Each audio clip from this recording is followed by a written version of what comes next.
এই অধ্যায়ে আমরা সেল ডিজাইন করা শিখব। আপনি যদি নির্দিষ্ট কোনো সেলকে ডিজাইন করতে চান তাহলে সেই সেলে ক্লিক করে হোম মেনুর ডান দিকে এসে সেল স্টাইলসে ক্লিক করে যে কোনো একটি স্টাইল সিলেক্ট করে আপনার সেলটাকে সেই স্টাইলে সেট করতে পারেন। আপনি ইচ্ছে করলে আপনার টেবিলের যে কোনো সেল কলামগুলোকে সিলেক্ট করে সেল স্টাইলে এসে যে কোনো সেল স্টাইল সিলেক্ট করতে পারেন। এইভাবে আপনি ফাঁকা সেলকে সিলেক্ট করেও কাজটা করতে পারেন। লিখতে পাচ্ছেন সেল ডিজাইন চেঞ্জ হয়ে যাচ্ছে। সম্পূর্ণ টেবিলের সেল ডিজাইন দিতে পারেন।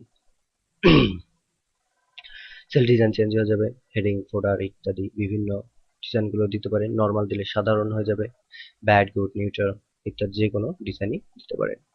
সাপোজ এখানে আপনি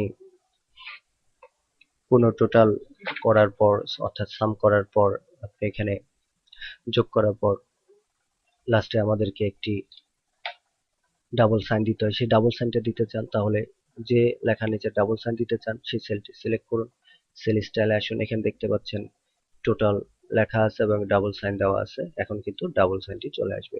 তো এভাবে কিন্তু আমরা আমাদের ডকুমেন্টের ডিজাইন চেঞ্জ করতে পারি।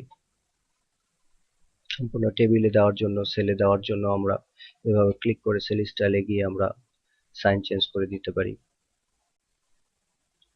দেখতে পাচ্ছেন যদি কালার না থাকে সেক্ষেত্রে কালার আসবে না, এখন কালার আসছে, ফলে দেখতে পাচ্ছেন যে এগুলো চেঞ্জ হয়ে যাচ্ছে।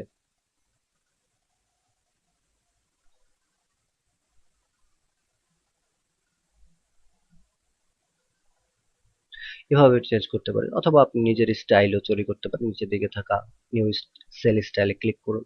আপনি ইচ্ছা করলে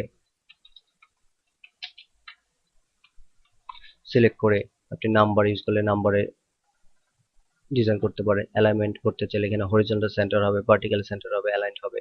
ফন্টের ডিজাইন চাইলে ফন্ট যদি ক্লিক করেন তাহলে এখানে ক্যালিব্রি বোল্ড হবে, 11 হবে, RGB কালারে হবে। বর্ডার দিতে পারেন, ফিল কালার দিতে পারেন, প্রোটেকশনও দিতে পারেন। অথবা আপনি ফরম্যাটের ভিতরে ঢুকে আমরা যে শিখেছিলাম নাম্বার, কারেন্সি ইত্যাদির ব্যবহারগুলো ক্লিক করতে পারেন। অ্যালাইনমেন্টের এই সেটিংগুলো দিয়ে দিতে পারেন। ফন্ট চেঞ্জ করে দিতে পারেন, ফন্ট কালার চেঞ্জ করে দিতে পারেন, বর্ডার সেট করতে পারেন, শুধু আউটলাইন বর্ডার দিলেন, বা আপনি বর্ডারের ডিজাইন চেঞ্জ করে দিতে পারেন, ফিল কালারটাও চেঞ্জ করতে পারেন, প্রোটেকশন চেঞ্জ করতে পারেন। ওকে দিলে আপনি যেভাবে সেট করবেন তো সেভাবে কিন্তু আমাদের চলে আসবে স্টাইল। এখানে দেখতে পাচ্ছেন ওন স্টাইল, আমরা যেভাবে সেট করেছিলাম সেটা কিন্তু এখানে সেট হয়ে গেল। আমরা যখন নিউ স্টাইলে গেলাম এবং সেখানে আমাদের স্টাইল আমরা চেঞ্জ করলে ওকে দিলাম, তখন সেই স্টাইলটা আমাদের সেলসের টপের দিকে দেখাবে। এখানে দেখতে পাচ্ছেন ওন স্টাইল, এবং ওন স্টাইল যেভাবে করেছিলাম সে আমাদের সেলটা কিন্তু সেভাবে সেট হয়ে গেল। তো এভাবেও আমরা আমাদের নিজস্ব স্টাইল চেঞ্জ করতে পারি। নর্মাল দেওয়ার মাধ্যমে আমরা ঠিক করে পরবর্তীতে আমরা আবার কালার বা ডিজাইন এভাবে সেট করতে পারি।